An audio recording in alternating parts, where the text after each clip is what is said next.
Salut à tous, c'est Gamers OMD et aujourd'hui on se retrouve sur le test du Pixel 6a.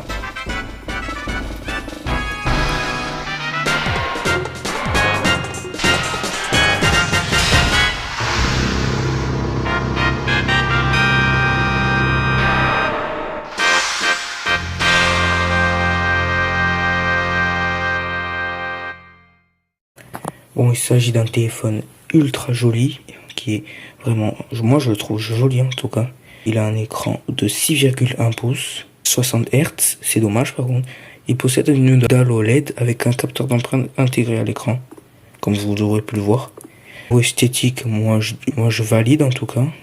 On a un dos en verre qui prend les traces de doigts. On a une caméra avec cette bande, deux caméras et un double flash.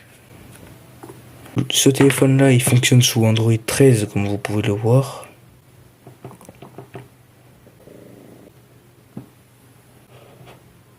Ce téléphone possède deux haut-parleurs, un haut-parleur ici en haut et ici en bas. D'ailleurs, je vais vous faire un test. En cherchant des musiques. Voilà. Et non, c'est ce que ce haut-parleur. Et non, c'est celui-là. Et on la sent la différence, hein. Bon bref, trêve de parole large. Maintenant, on va quitter. Voilà. Voilà. En ce qui concerne la compacité, genre le fait que comme on le tient bien, on le tient hyper bien. Il tient vachement bien en main. Il est vraiment trop bien à tenir. Il fonctionne sous Android 13, je vous l'ai dit, avec l'interface RealU. Voilà. Voilà, on quitte une application, on lance une application, on quitte une application, ça marche hyper bien. Ce téléphone est compatible 5G avec une nano SIM, il me semble. Il existe aussi en eSIM, genre sans carte SIM, la carte SIM est intégrée à l'intérieur. Voilà, voilà. Je vais vous prendre quelques photos. Voilà, je vais vous prendre quelques photos avec. Une en mode nuit par exemple, vous voyez, c'est extrêmement bien éclairé. On y voit plein de détails, c'est pas flou, c'est nickel. J'ai aussi testé le mode portrait. Voici une photo de moi. Voilà.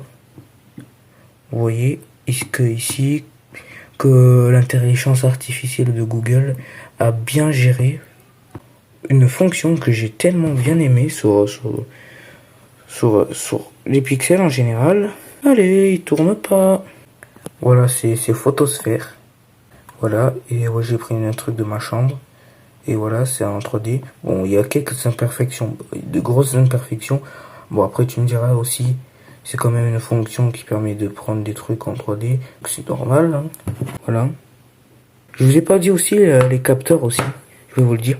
Très vite fait, on peut voir les processeurs. C'est un Google Tensor avec 6 Go de RAM et qui est cadencé à 2,8 GHz, gravé en 5 nanomètres. C'est un octa-core. Bon, en passant, on peut voir la batterie qui est pas incroyable, 4410 mAh. J'avoue, on pourrait faire mieux. Le mien, il en fait 5000 mAh, c'est un truc à 200 balles. La charge, c'est dommage, 18 watts, j'aurais bien aimé en avoir plus. Voilà, sur la qualité photo, un appareil, un de 12 mégapixels et 12 mégapixels. Voilà. Et la caméra frontale de 8 mégapixels. Stabilisation est optique.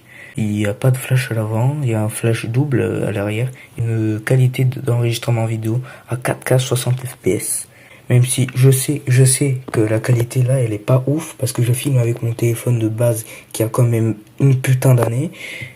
Et que ce genre de Redmi en général, ça vieillit mal. Tant qu'on y est, on va pouvoir parler du réseau, enfin voilà. Voilà. Connectivité Wi-Fi 6E, version Bluetooth 5.2, NFC oui, il y en a. Le USB-C 3.1, il n'y a pas de prise jack, il y a un USB-C, il y a du GPS. Le capteur est sous l'écran, enfin voilà, il n'y a pas d'infrarouge. Il pèse quand même 178 grammes. Oh, ça va. Il n'est pas hyper lourd. Et l'épaisseur, moi je le trouve un petit peu épais. Mais en vrai, moi, ça m'arrange quand même qu'il soit épais. Il existe en noir, en blanc et en vert. Et voilà, c'est un appareil plastique. Voilà. Il est aussi étanche, IP67. Il est sorti cette année.